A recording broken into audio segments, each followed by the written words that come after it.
Good afternoon. This is the world news on Al-IyamoyeTv and radio. I am Ibrahim Onigbinde. Here are the top stories. President Tinubu appoints new board management for NDDC. Ogun State government constitute 29-member committee on palliative distribution. In business, price of diesel could go high as custom begin implementation of VAT. On the foreign scene, Wagner boss Prigozhin buried in private funeral in St. Petersburg. In sports, Eyimba hosts insurance as NPFL unveils 2023 and 2024 opening day futures. Details of these and more coming up shortly. Welcome back. Now the news in detail.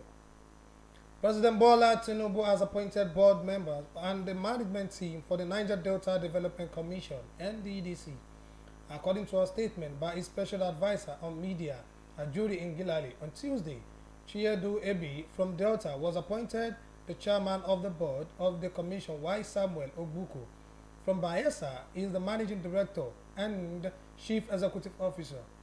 Other executive directors of the management team are Boma Iyai from River for finance and admin, Victor Antai also from River for project, and Ifedayo Abegunde from Ondo for corporate services.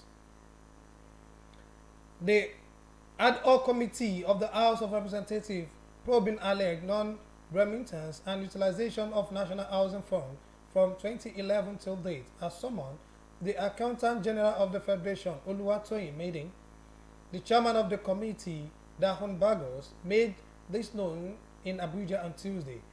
Bagos said the decision to summon the Accountant General was to get full information of deduction of National Housing Fund of Nigerian workers and remittance of same to the Federal Mortgage Bank of Nigeria. The Central Bank of Nigeria is also expected to appear before the committee on Thursday. The All Progressive Congress (APC) has disowned the campaign council list it earlier released ahead of the November 11, 2023 governorship polls in Bayelsa, Kogi, and Imo states. In a statement late Tuesday, spokesman for the APC, Felix Moka, said the lists are not official documents of the party. The APC had earlier on Tuesday released campaign council list ahead of the off-season governorship polls in the three states. The list, which was signed by National Organizing Secretary of the party, Suleiman Arungudu, included former governor of Rivers and FCT minister Nyesom Wike, who is a member of the People's Democratic Party (PDP). The crisis within the new Nigerian People's Party (NNPP) departed on Tuesday as the faction within the party suspended its presidential candidate in the February 25 election, Rabiu Kwakwaso. The faction led by Boniface Anebunam and Abu Major suspended the former Kano State governor for 6 months over allegation of anti-party activities. The group also suspended the party National Working Committee and appointed 19 different officers, including Ogini Olaposi, as acting national secretary. But in a swift reaction, the Kwakwaso faction within the party expelled Anebunam and Major and declared the action as null and void. Moving on, the Minister of Works, Dave Umahi, says the completion of the Lagos-Ibadan Expressway is scheduled for mid-September, years after reconstruction commenced on the ever-busy route. The minister made a statement on Tuesday during a visit to the site of the completed and ongoing federal government projects in the Lagos state. The inspection tour started at Outer Marina Road in Victoria Island, a project constructed under the Suncom financing option by the federal government. Umahi was briefed by officials of the ministry and contractors handling different projects on the axis. In Ogun State, the state governor Dapo Abiodun has announced a 29-member central working committee headed by the deputy governor, Engineer Noimot Salako Oyedele, saddled with the mandate for the distribution of palliative in the state.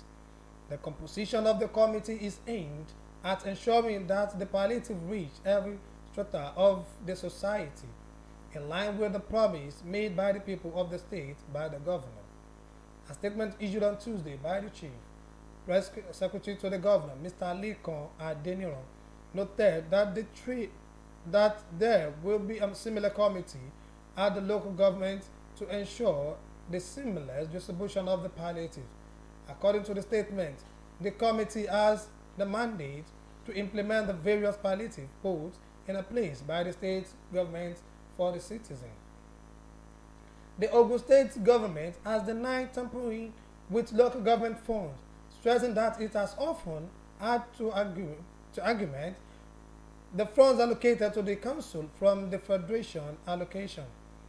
The government stated this on Tuesday in reaction to a letter credited to the chairman of Ijebu East local government, Mr. Wale Adedayo, alleging zero revenue allocation to local governments in the state since 2021.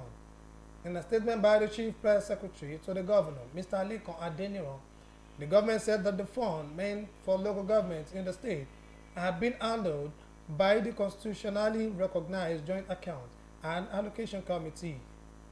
The government added that JAAC members ensure that the third tier of the government gets the required allocation for optimal performance.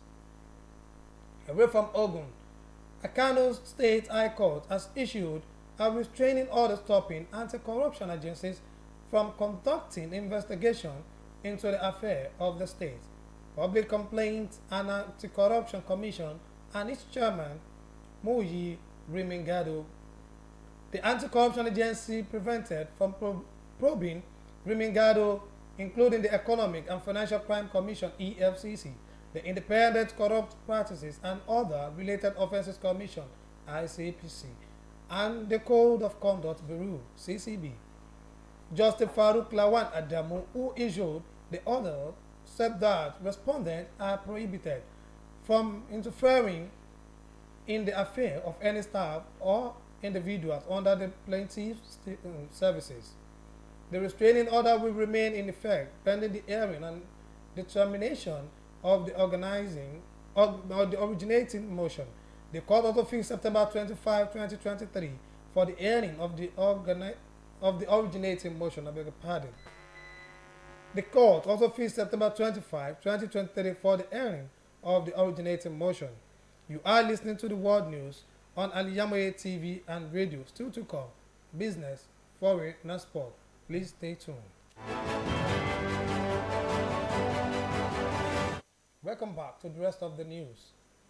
In business and economy news, the Nigerian Customs Service says it has commenced the implementation of value-added tax (VAT) on automobile gas oil, also known as diesel, imported into the country. The service made this known in a memo dated July 28, 2023 and sent to all importers and agents of diesel. The communication was signed by PC Chibuoke Disidadmi on behalf of the area controller, area Port Harcourt. The latest development means that the price of diesel, which has been on the rise in recent times, may reach unprecedented high further worsening the plight of Nigeria and manufacturers. On the foreign scene, Algeria is proposing a 6-month transition period to resolve the political crisis in neighboring Republic of Niger.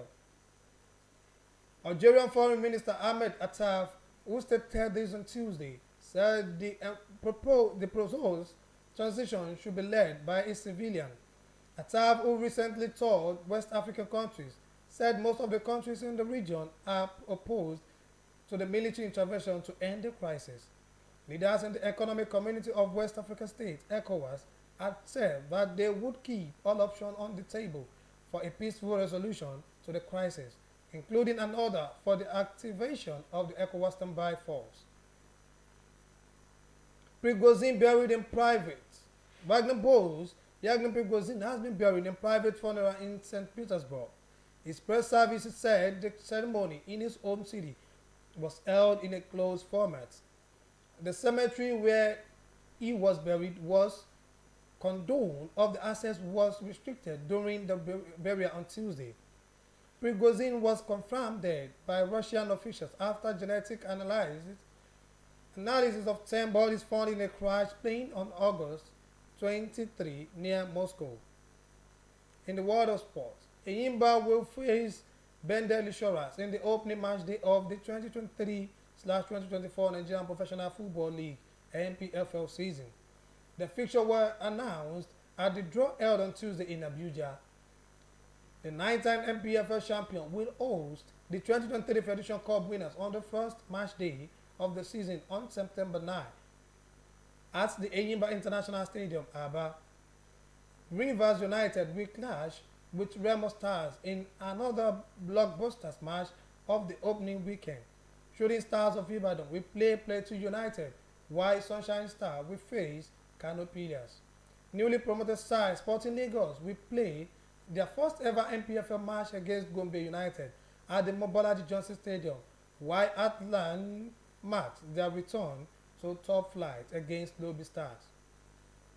Erling Haaland was named the player of the year 2023, while Bukayo Saka clinched the Young Player of the Year award at the Professional Football Association (PFA) award ceremony. The Manchester City forward beat a host of other players, including now departed Harry Kane, Kevin De Bruyne, and 3 others to claim the top prizing on Tuesday night. Saka, on the other hand, won the Young Player award ahead of his Arsenal teammate Gabriel Martinelli. The England international scored a career-high 15 goals and provided 15 assists in 38 games as the Gunners narrowly missed out on the league title. PFA Team of the Year was dominated by both Manchester City and Arsenal players, including Aaron Ramsdale, John Stones, Ruben Dias, William Saliba, Kevin De Bruyne, Rodri, Martin Odegaard, Bukayo Saka, and Erling Haaland. To end the world news, a quick recap of the major stories.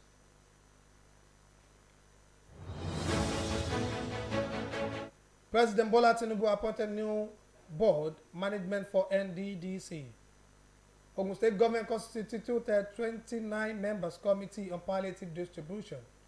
In business, we told you that the price of diesel could go high as custom begin implementation on VAT.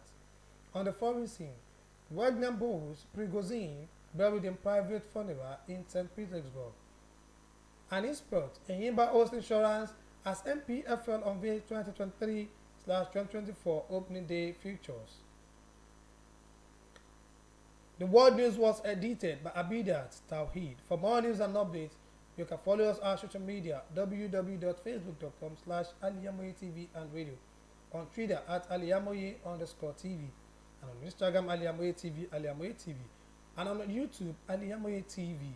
You can also stream live by logging to our website www.Al-IyamoyeTVradio.com. You are listening to the world news on Al-IyamoyeTV and radio. I am Ibrahim Onigbinde. Thank you for listening.